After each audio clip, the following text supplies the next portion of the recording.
El combate espiritual. Capítulo 21. ¿Cómo debemos gobernar nuestros sentidos y servirnos de ellos para contemplar las realidades divinas?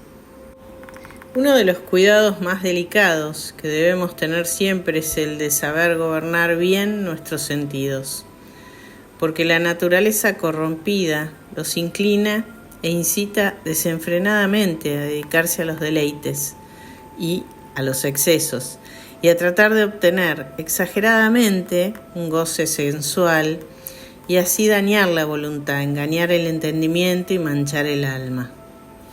Desde el punto de vista psicológico, lo que está diciendo el autor es muy importante porque tenemos lo que llamamos en psicología el principio de placer, que es una pulsión que nos pide todo el tiempo satisfacción y placer en todos los sentidos, en los 5 sentidos y en el sentirnos cómodos, relajados, aliviados, sin ninguna tensión, sin ningún dolor. Es decir, la pulsión del principio de placer lucha todo el tiempo para que nosotros estemos aliviados.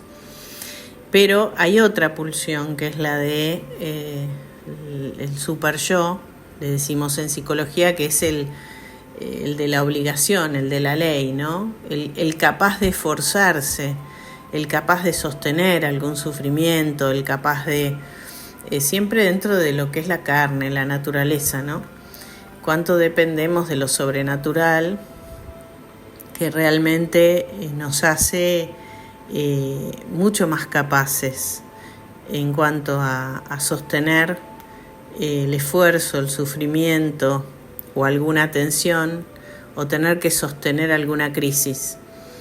Porque el principio de placer, que es el natural, el instinto que está también en los animales, va a tender siempre a que estemos satisfechos, a que estemos contentos.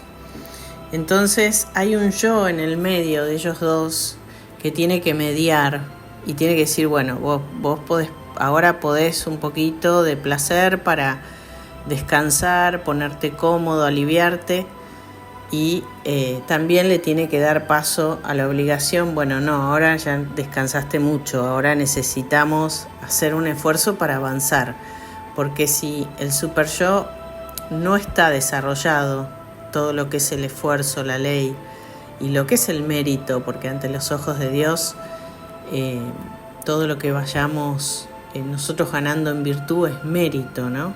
Todo lo que podamos ofrecer es mérito para la vida eterna. Entonces yo lo que hace es equilibrar las pulsiones, la vida, la muerte, el placer, el sufrimiento, ir equilibrando para que podamos tener realmente una sana convivencia y armonía interior. Continúa el autor diciendo algunos de los remedios. Los autores espirituales, dice, han experimentado algunos remedios que les han producido muy buenos efectos para poder gobernar bien los sentidos y guiarlos hacia lo sobrenatural.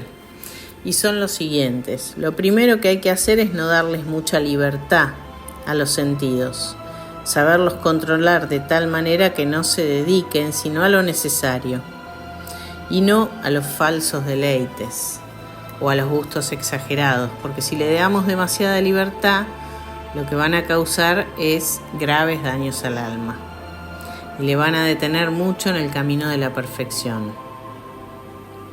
Cada persona que se dedique a tratar de conseguir la santidad debería poder repetir lo que aquella santa afirmaba: jamás les he concedido a mis sentidos un deleite que a nuestro Señor no le agradara. Los 5 cabritos. Decía San Agustín que nosotros tenemos que recorrer los caminos de esta vida guiando 5 cabritos sumamente inquietos, que a la vez nos ayudan mucho a hacer más agradable y simpático nuestro viaje hacia la eternidad. También puede ser que si los soltamos y los dejamos ir a donde quieran, puedan precipitarnos en muy peligrosos abismos. Y esos 5 cabritos son los 5 sentidos. Los santos siempre tuvieron mucho cuidado para no alargar demasiado el lazo con el que sujetaban sus sentidos, y así lograron mantenerlos disciplinados. Y esto los ayudó muchísimo a conseguir la perfección. Desde el punto de vista psicológico, todo lo que nosotros hagamos crecer, quizá crezca de tal manera que nos esclavice o nos domine. Es como darle de comer a un gigante chiquito en nuestro interior, a medida que se vaya desarrollando, y eso es lo que hace el pecado, o eso es lo que hace el deleite, eso es lo que hace el placer, eso es lo que hace la naturaleza en nuestro interior. A medida que le vamos dando de comer, se va haciendo grande y se vuelve tirano, se vuelve exigente, quiere más. Entonces dice el autor, ¿cómo sublimar la vista? Llamamos sublimar, dice el autor, aquel esfuerzo que hacemos para elevar nuestros pensamientos hacia esferas más altas. De vez en cuando debemos pensar que los ojos se hicieron para ver a Dios y que lo veremos tal cual es, como nos dice San Juan en su primera carta, capítulo 3, versículo 2.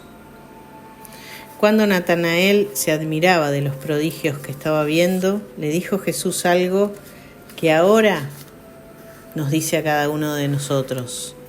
Maravillas mucho mayores verán después. Juan 1:50.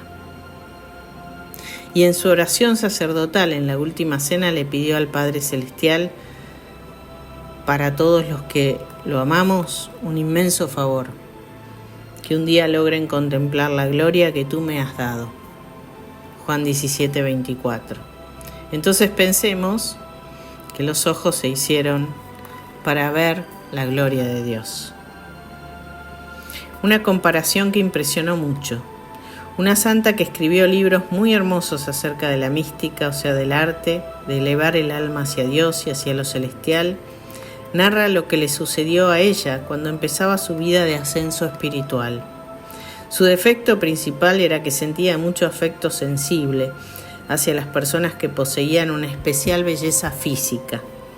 Y esto la detenía dañosamente en su camino hacia la santidad. Entonces se dedicó a pedirle con especial fe a nuestro Señor que la curara de estos dañosos enamoramientos.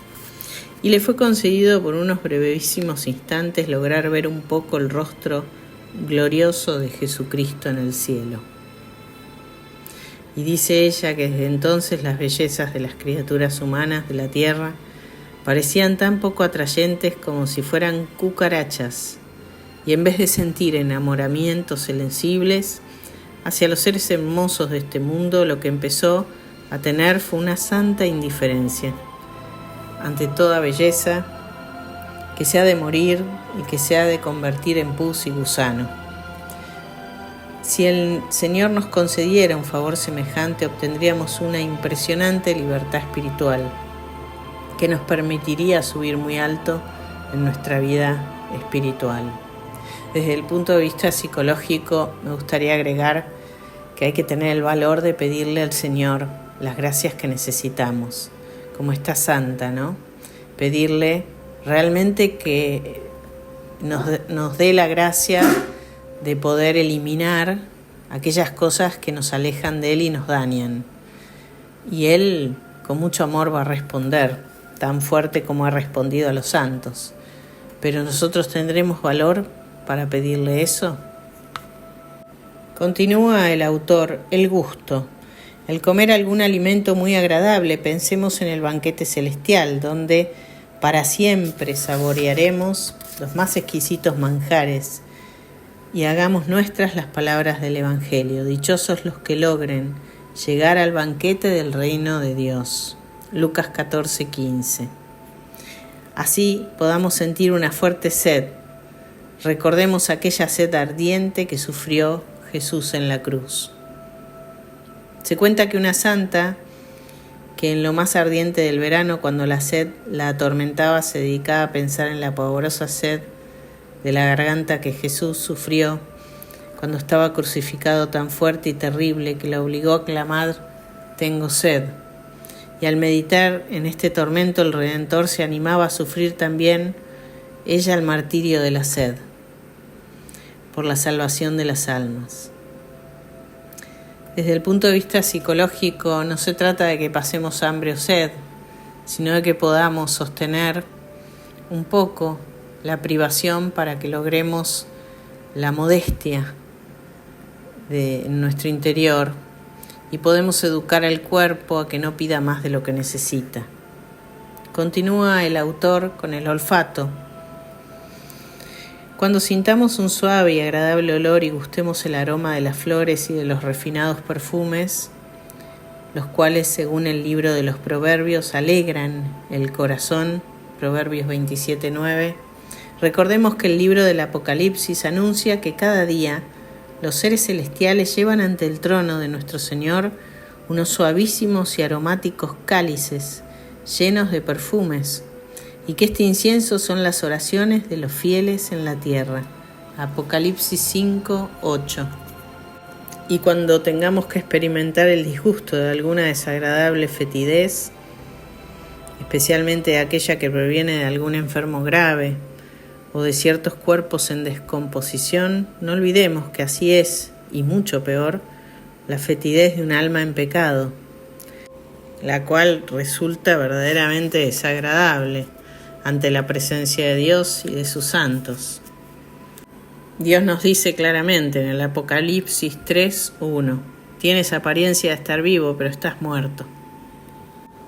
Continúa el autor con el oído y dice: cuando oigamos alguna música muy agradable, recordemos que toda melodía verdaderamente hermosa es inspirada por el Espíritu Santo. Los artistas, cuando componen algunas famosas piezas musicales, pueden afirmar lo que decía un autor de fama universal: mientras compongo mi música no tengo sino que irla escribiendo, porque ella me va llevando a mi cerebro y a mis oídos como si viniera del cielo. En una gran celebración, en una catedral, mientras las orquestas y los coros entonaban bellísimas composiciones musicales, un famoso arzobispo, temblando de emoción, le dijo al que estaba a su lado: mi hermano, si así es aquí, ¿qué será en el cielo? Eso sí, que es lo que se llama sublimar lo que entra por los oídos. Desde el punto de vista psicológico, podemos tomar dos caminos: o hacemos que lo natural sea excesivamente natural, animal y arcaico, o hacemos que la defensa de la sublimación, no así la represión, que es violenta y solo tapa. La sublimación lo que hace es que con los recursos y las herramientas que Dios nos dio, nuestro cuerpo, nuestros sentidos y toda nuestra voluntad, la pongamos a disposición del Señor para que Él la haga con la gracia sobrenatural. Él la haga cada día más semejante a Él, y demos con todo lo que nos dio mucha gloria a Dios.